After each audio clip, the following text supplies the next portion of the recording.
আসসালামু আলাইকুম। Urmi's tasty cooking page এবং উর্মি অ্যান্ড উর্মি চ্যানেল থেকে আমি ফারহান উর্মি আপনাদেরকে আরও একবার স্বাগত জানাচ্ছি। আশা করছি সকলে ভালো আছেন। আমরা আলহামদুলিল্লাহ ভালো আছি। আমি আজকে আপনাদের একটি দারুণ মজাদার ইভিনিং স্ন্যাক্স করে দেখাবো। এটি আপনার সন্ধ্যার নাস্তার টেবিলকে যেমন জমিয়ে তুলবে, তেমনি অতিথি আপ্যায়নে আপনি হতে পারেন দারুণ প্রশংসিত। তো চলুন দেখে নেওয়া যাক কীভাবে আমি এটি তৈরি করছি। এর জন্য প্রথমেই আমি এখানে হাড় ছাড়া বয়েলড মুরগির মাংস 1 কাপ নিয়ে নিলাম। দুটো বয়েলড আলু ম্যাশড করে নিয়ে নিচ্ছি। হাফ চা চামচ লবণ নিয়ে নেব। এরপর দুটো কাঁচামরিচ কুচি দিয়ে দিচ্ছি। 1 টেবিল চামচ ধনে পাতা কুচি দিয়ে দিচ্ছি। হাফ চা চামচ অরিগানো দিয়ে দিচ্ছি। হাফ চা চামচ চিলি ফ্লেক্স দিয়ে দিচ্ছি। হাফ চা চামচ আদা বাটা দিচ্ছি। হাফ চা চামচ রসুন বাটা দিয়ে দিচ্ছি। 1 টেবিল চামচ লেবুর রস দিয়ে দিচ্ছি। এখন আরেকটি পাত্রে 2টি পাউরুটির পিস নিয়ে এটাতে 1/4 কাপ পানি দিয়ে একটু সোক করে নিচ্ছি। একটু ভালোভাবে চেপে নিয়ে পানিটা আমি বের করে দেব।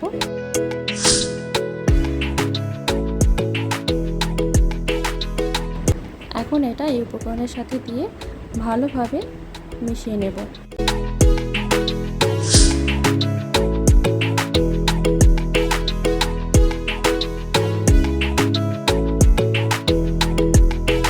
সবগুলো উপকরণ ভালোভাবে মেশানো হয়ে গেলে এতে আমি 2 টেবিল চামচ কর্নফ্লাওয়ার দিয়ে দেব।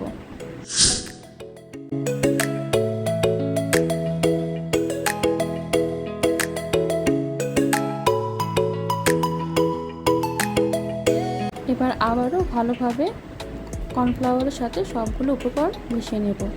এখন 2 হাতের তালুতে এভাবে তেল মেখে নিয়ে হাতের তালুতে অল্প করে উপকরণটি নিয়ে একটা লম্বাটে শেপ করে নেব।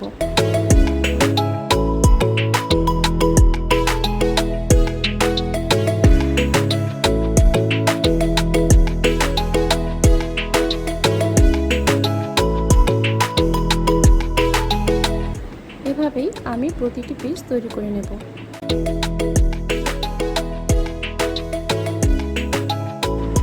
এখন আমার স্ন্যাক্সগুলো তৈরি হয়ে গিয়েছে। এখন এগুলো ভেজে নেব। তো ভাজার আগে এখানে আমি একটি ডিম ফেটিয়ে নিয়েছি। ডিমে একটি পিস দিব এবং 2 পাশ ভালোভাবে ডিমটি লাগিয়ে নেব। লাগানো হয়ে গেলে কিছুটা ব্রেড ক্রামের উপরে আমি এই পিসটি দিয়ে দেব এবং ব্রেড ক্রাম দিয়ে এই স্ন্যাক্সটি আমি কোট করে নেব।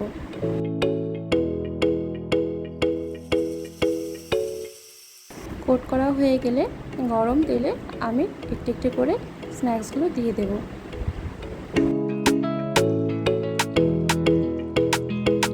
মাঝারি আঁচে আমি সবগুলো স্ন্যাক্স ভেজে নেব।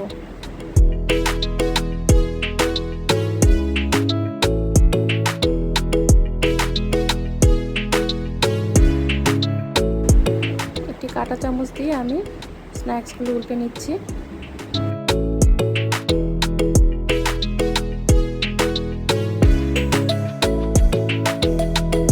ব্রাউন কালার হয়ে গেলে আমি এগুলো আস্তে আস্তে উঠিয়ে নেব।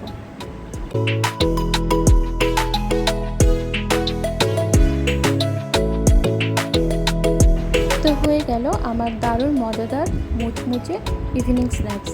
এটি দেখতেও যেমন লোভনীয়, খেতেও কিন্তু ততটাই সুস্বাদু, আর তৈরি করা তো খুব সহজই। আশা করছি বাসায় ট্রাই করবেন। তো আমার আজকের ভিডিওটি এই পর্যন্তই। আপনারা সকলে ভালো থাকবেন, আমাদের জন্য দোয়া করবেন। আল্লাহ হাফেজ।